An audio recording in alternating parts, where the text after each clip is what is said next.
you fuckers got the new one? Well, you better, because we're playing new shit right now. You better fucking know it, goddammit. So, this one, it's a nice little happy number, and I'm sure we'll get some little action going on out there. A few heads bobbing, a few tits bobbing, whatever you got. It's the happy one entitled Sad But True.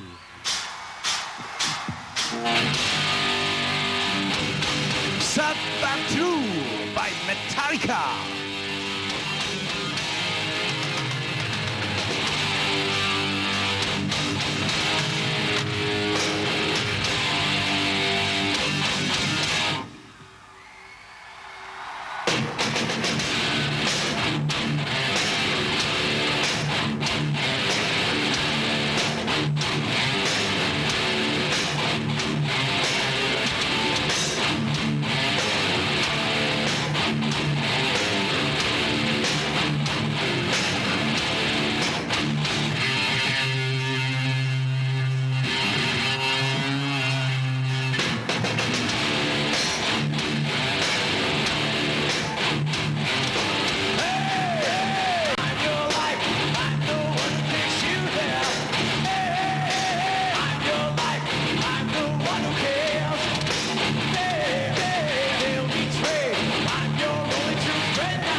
Thank you.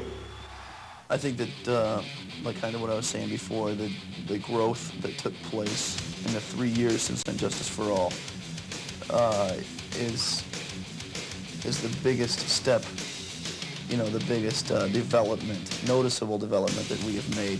In those 3 years, you know, we played 250, 260 shows all over the world. We read, you know, a lot of different books. We saw movies. We met a lot of people.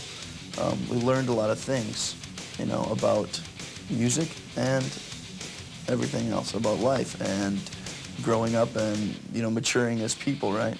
Realizing a lot of things. I think all these factors have a lot to do with the music that came out this time. Many of the old influences were brought back. James Hetfield listening to Allman Brothers and Lynyrd Skynyrd and things like that. Those old influences coming through subconsciously, finger-picking nylon string guitar, you know, things like this. My heavy blues and R&B soul influence coming through a lot more in the bass playing, concentrating on being a bass player and laying down that line. Kirk with his listening to different operas and different classical things, plus his weird sideways bands that are, you know, starting to get recognition, like Nirvana and different, you know, like hybrid type bands. And that's where his influences come. And then Lars going back to listening to the roots of AC/DC and simple backbone drumming. Those things all came into play here. And so I think that what you're saying about it would be hard for people to just kind of all of a sudden grab onto that and grab onto what we have in our past and what we or people have learned in the past 3 years. You know, they can't just, like, all of a sudden they have, what we've learned and what we feel inside, you know. This is the most moody record that we've had, and it's just not something that's easy to copy. I mean, it's not just like banging out Whiplash or something. It's very much different. I think by not having an opening act, I think we want to make it even more special what we're doing, and obviously I don't need to sit and tell you, because everybody else has, I'm sure, about how, you know, the economy in America is very bad and, you know, blah, blah, blah. And I just think that you should give the kids the value for their money. I've always believed in that. And that when there's no opening act, that it should be still a long evening, and it should be the same, at least length of evening that they would get if there was an opening act. So we play usually every night between 2.5 to 2 hours and 40 minutes. We have this 25-minute Metallica movie, and I think all around it is as much as you can expect from one band. You know, we were even at one point we thought maybe we were even playing too long, because we thought maybe a couple times we would lose the kids a little bit. But I ask the fans afterwards, do you think that's too long? And they always say, no, it's never long enough, and so on. So I don't think there's any direct pressures by not having an opening act, but I've always believed, even when we had an opening act on the Justice Tour, we would still play 2 hours and 15, 2 hours and 20. I always believed in, you know, when I grew up and I used to go see bands like Iron Maiden and stuff like that, they'll always give kids just a really long, I don't know, there was always something that you felt that you would, you know, when bands kept coming back and doing encores and kept playing songs and stuff like that. And I remember when I was growing up, when I would go see certain bands, and after an hour and 15 or something like that, they would just walk out and say, oh, good night. You know, some nights when Rainbow, Richard Blackmore was in a bad mood or something, after, you know, 75 minutes, good night, you know, it's like, huh? You know, and I just, some of those British bands like Iron Maiden and so on, really, to me, this thing about giving value for money and so on, and I guess that just kind of rubbed off on me. So I think that just by not having an opening act, at least we're trying to make it as long an evening as hopefully as entertaining an evening as possible. I think just the way that the set is designed this time is very dynamic, with all the new songs that we have to offer. And I think that one is just kind of, I mean, that's very much a stronghold. probably the, next to Enter Sandman, it's the biggest single that Metallica's ever had, and it's kind of the song that Metallica is known for. I think we're showing that maybe saving the best till last, and showing that we still have, after playing 2.5 hours, we still have the strength and the stamina to play something that demands that much musicianship that far into the show. Many things. We know that everybody's waiting for it. There's a lot of different reasons.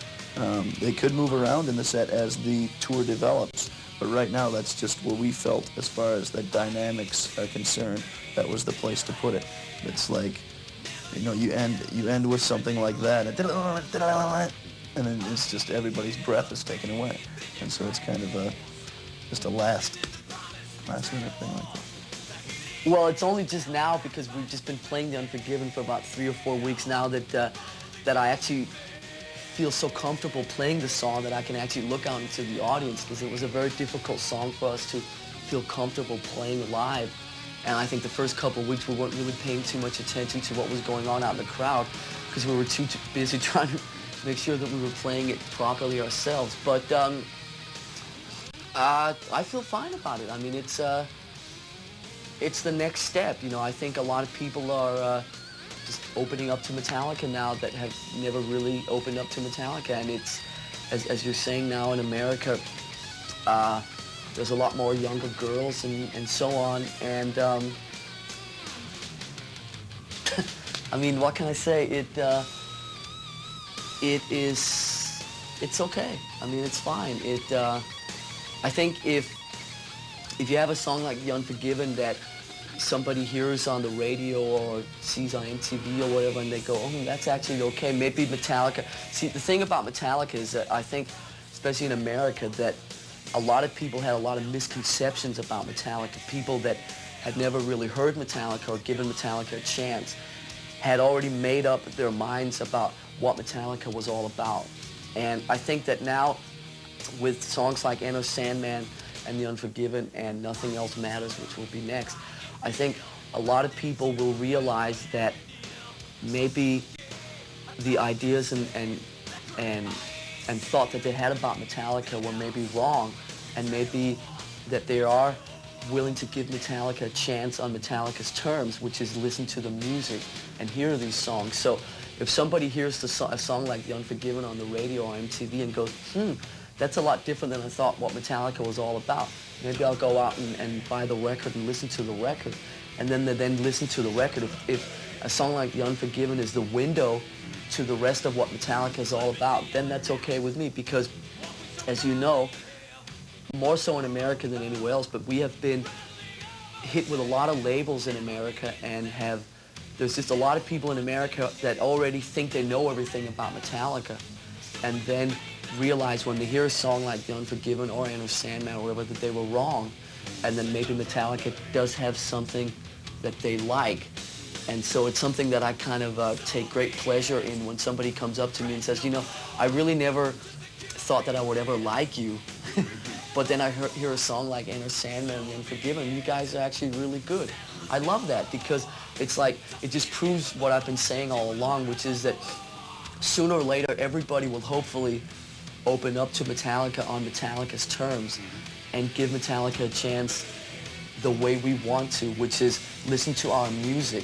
Everybody will look at a picture of us or read about us in an article, or the band name or the name of the album is Kill 'Em All or something like that, and they go, oh, Metallica, that's not for me, without actually hearing the music. And now more and more people every day are getting exposed to Metallica music and realizing that, wait a minute, maybe I was wrong, and so it's okay. It's okay that there's a lot more girls coming to the gigs. Hey, everybody's welcome. Well, when you have a 2-hour and 40-minute show, well, I mean, including the opening video and all that, it's like 3 hours long. You need to kind of get things going back and forth. I mean, we've always liked having, audience participation, of course, but, to keep them awake, basically, through the set. Well, I think at this point in time, you know, with the recession going and our economy not doing very well. The kids are going to be a lot more choosy with who they choose to buy albums and with who they choose to buy concert tickets to. I mean, they're not gonna go out and you know, go to every show that rolls into town. They're gonna save their money for the bands they want to see. And I think as a result of that, I mean, you know, a lot of the people who have been coming to our concerts have been saving their money to see us, knowing that we'd be on tour. And I think we're just one of the bands that people want to see, you know. They're willing to save their money and wait to see us, which is, like, you know, very flattering.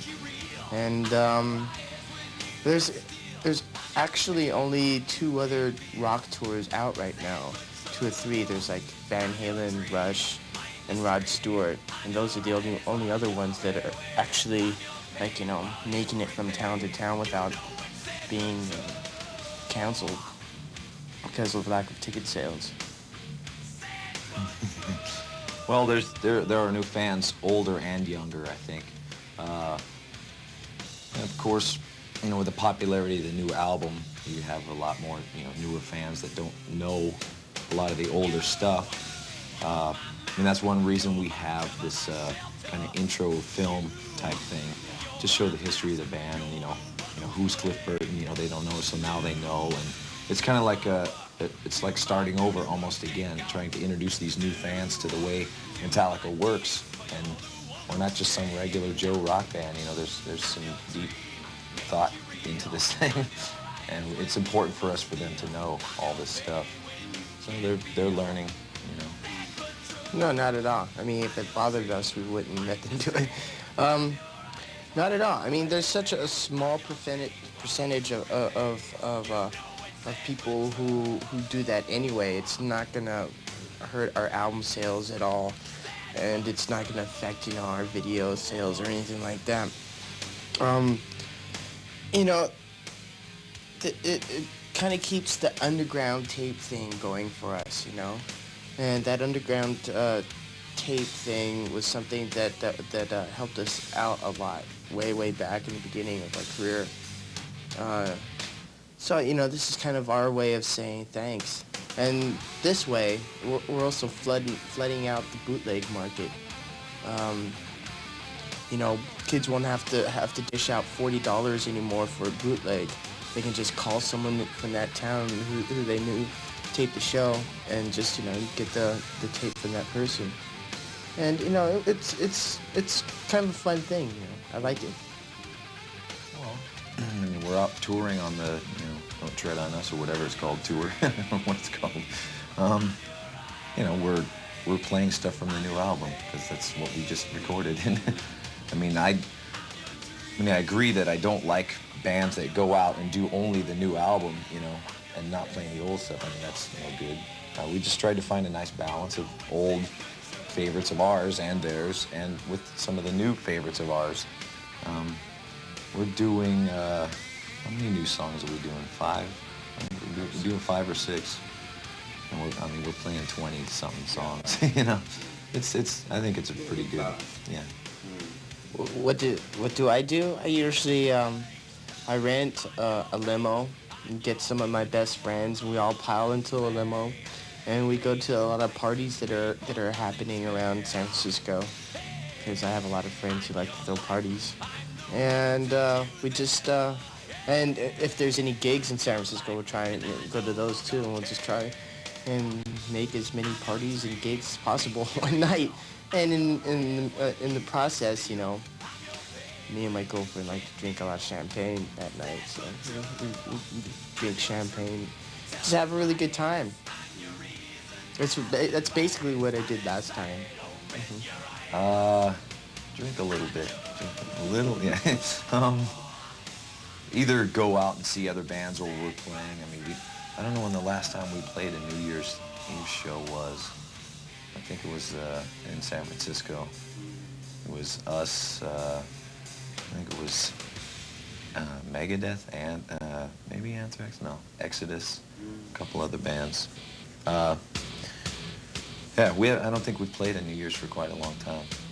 It always seems to happen around New Year's that Leonard Skinner is back home in San Francisco, so it's always, yeah, get to go see that. But yeah, we'll be in Tokyo this time. It'll be fun. Hope to see you guys at the Big Egg, and I hope you guys have a very wonderful Christmas, and we'll all be sharing New Year's Eve together. Hi, fans.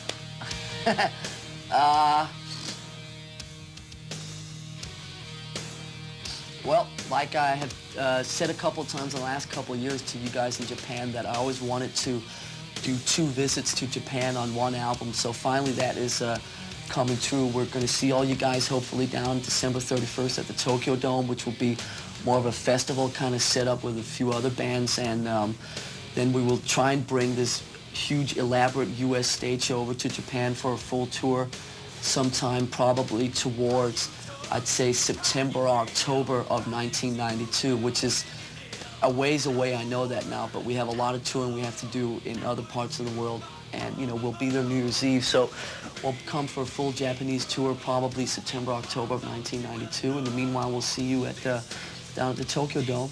Take care. We're pretty excited about doing it too, to be very honest with you. It's been a long time since Metallica was in Japan, and I mean, I always say in interviews, whether it doesn't matter what country I'm in, and somebody asks me my favorite places to play, it's, you know, California and Michigan in the United States and Japan. Japan will always be special to me personally because, you know, I was in Metallica for 11 days and started touring Japan. It was the first place that I ever played with Metallica. I was, you know, always have a very special place for me. So that any time that I hear about we're going to Japan, I'm fired up, you know, and I know that how the fans are and how appreciative they are towards Metallica, and I'm always excited to see the growth that's happening over there as far as, you know, Metallica. I see it everywhere else we've been in America, and the album's selling more and more, and Metallica big, you know, and I'm really excited to see where we are in Japan now, and to see the, you know, the faces and hear the screams and stuff. It's just always a good feeling to be there for me, and playing the biggest place, you know, that you can play there. It was an honor to begin with to be asked to do it, you know. I mean, that's right up here, you know, just because we're just doing one thing, just flying over there and doing that show and coming back home, you know, it's a very special thing. So it really does mean a lot to us, and I think that, well, I know the kids won't be disappointed. It's going to be great. It's going to be great. Hey! We're going to be in Tokyo pretty soon, so we'll see you at the show and be plenty drunk as we will. See you at Tokyo. 今日はメタリカスペシャル1時間にわたってお届けしています。ただそのクリーブランドのですねステージのセットとか、オープニングのそのビデオでヒストリーありますね。それをちょっと見ていただこうと思うんですけども、こちらの映像でございます。はい、これは組み立てをねやってるところなんですけど、頭出てますよね。あそこから太鼓が出てくるんですよ。右側にも穴があるでしょ。あそこからも太鼓が出てくるんですね。つまりこの六角形何角形なんだろうな。つまり360度見えるようになってますよね。でまあこの組み立てるのにものすごく時間がかかるということなんですけども、デフレパードのツアーがそうだったように360度パノラマで、今上スクリーン見えましたね。あれがその、ヒストリーを映し出す画面なんですけど、カメラクルーが7人です。こういうカメラクルーが7人いまして、スクリーンが7台、あります。これがサウンドボードですね。この横にペーパーズキャンプというところがあるわけです。消えましたね。ここから確かヒストリー、こうやって生で煽るわけですよ、楽屋から。楽屋からこのヒストリーも流す途中にこうやってドレッシングルームの着替えてる様子とか流すわけですね。でこれは確かデン・オン・ザ・グリーンの時のクリーフですね。こういうヒストリーもの流してメタリカがどういうバンドだったかをこのスクリーンに流し出してるわけですね。これは前回のジャスティスの全米ツアーのライブですね。でこれが結構いい構成。これがねレコーディングの時のレコーディングセッションのエンタサンドマンレコーディングしてる時の8ミリなんですよ。これなんか結構貴重だったですね。まあこういった感じでオープニングは25分ってラズ言ってましたね。約30分間、1,2,3,4,5,7 台か8台のスクリーンに映し出されて、そしてコンサートも実際問題、5台か6台のこのテレビクルーのカメラがいて、だから簡単に言うとバックステージにはこの、TBK の番組やってるようなスタッフがいっぱいいまして、こういうテレビのスクリーンを見ながらこうスイッチを切り替えてライブをこうスクリーンにこう流し出していくわけです。ですから今回僕が持ってきたこのライブもそのスクリーンに映し出されたライブをそのまま LINE で引っ張ってもらってきたわけです。だから完成は入っていないんですよ。つまり LINE で引っ張りましたから、サウンドボードから音を取りましたからね。さてそのライブを見ていきましょう。コンサートのクライマックス12分、この曲を見ていただきましょう。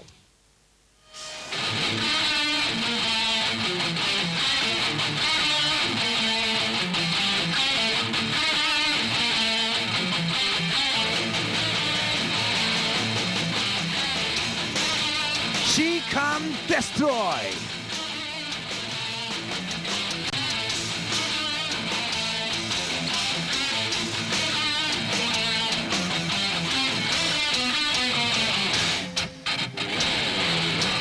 Hey, hey, hey, come on, hey, hey.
Say goodbye to the world to live in. You always been taking it, now you're giving. Running, on our way, hiding. You will pay tired of time and death. Running, on our way, hiding. You will pay tired. Switch it, give it up.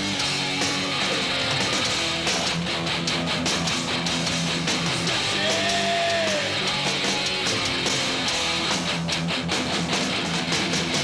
Switch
won't go away till our dreams are fulfilled.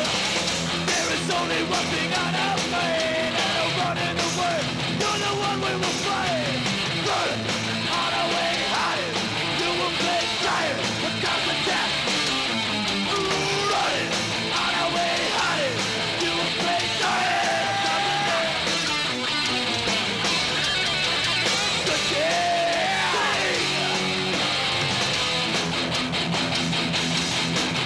Switching.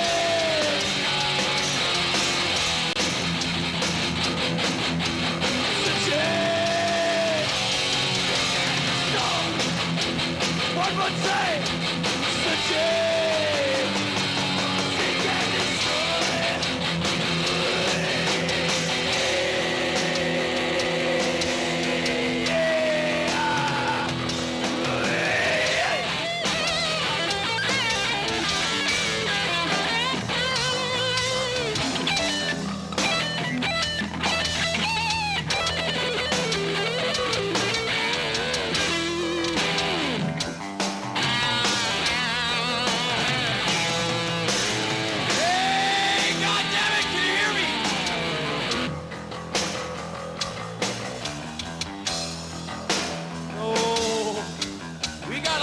Seek and crazy fuckers in here. You want to sing with me tonight? You want to do some screaming with me? Certain.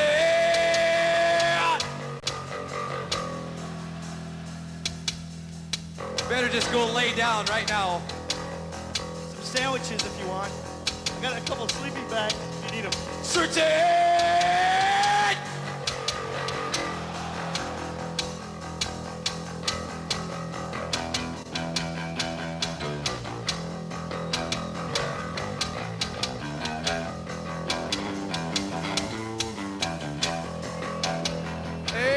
Can you hear me?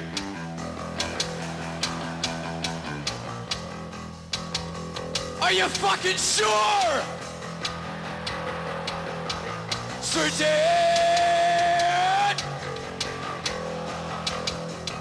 Hey man, how'd you fuckers get up in there, man?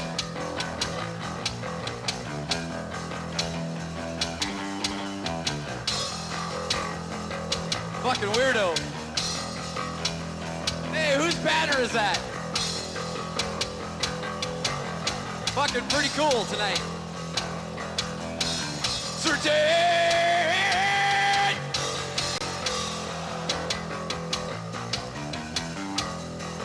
There's a couple people sitting down over here. What's the matter? I tried it, man. You can't fucking sing and sit down at the same time. It don't fucking work, man. Hey, you can go fucking sit down at home, goddammit! Certain! Holy shit!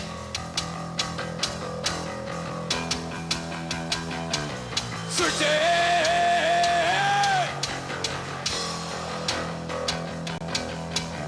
Hey, can you hear me in the very back there? I don't know. Certain! All right. Enough fucking around. We're gonna get down here. How you doing there? Certain! Very good, very good. Certain! Yeah, yeah, yeah!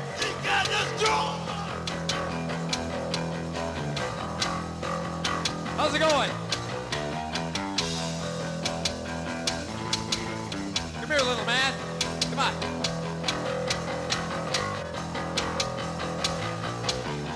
Certain!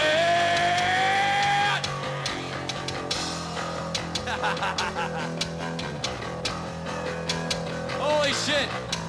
Certain!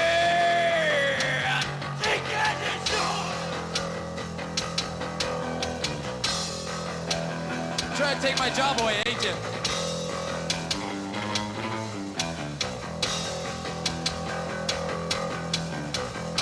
Hey, who wants to sing here, man? What's the matter?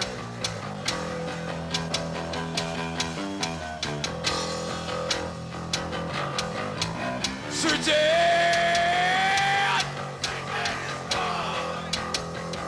did we smoke a little pot tonight? Oh!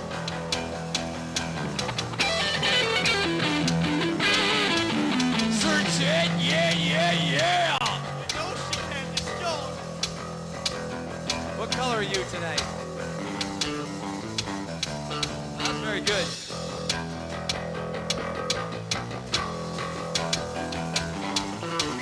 Surgeon! All right.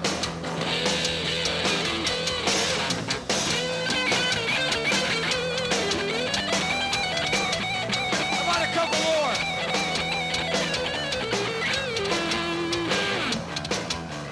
Surgeon!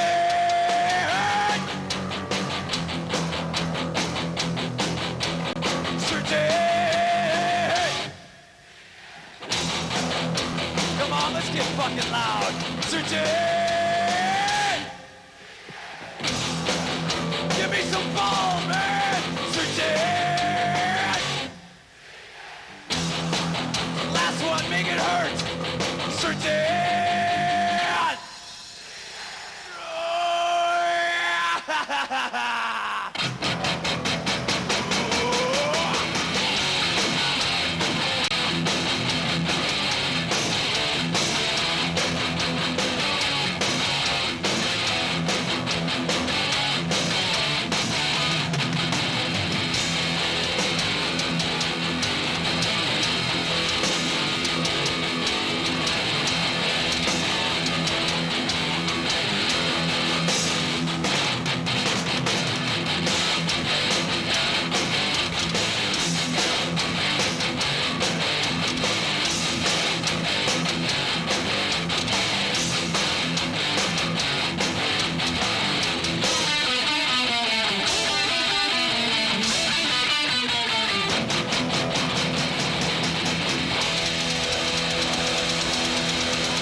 You made us feel very welcome, and we thank you.